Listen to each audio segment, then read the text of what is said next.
Какво е училище без физкултурен салон? За това могат да ви разкажат най-добре в Русенското основно училище Никола Обретенов. Проблемът, който е от 36 години, най-сетне е на път да се реши. Новата учебна година дойде с чудесна новина.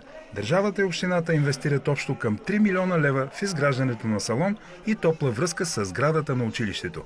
Първата копка на строежа предизвика истинска радост, а салонът е изключително важен за всички. Много е важно, защото зимата, когато е студен навънка, няма как да спортуваме в стаите. Нямаше къде да играем целогодишно волейбол и спирахме през зимата, а сега ще може да играем постоянно. Да има къде да изразходват енергията си, да могат да изпълняват нормативите. Изключително важно не само за нашето училище, важно е за целия квартал Чародейка, тъй като тук такова спортно съоръжение няма.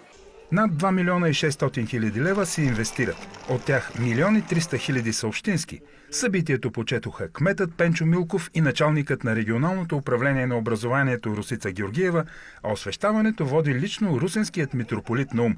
От строителната фирма дадоха важно обещание. Срока за изпълнение е 760 календарни дни.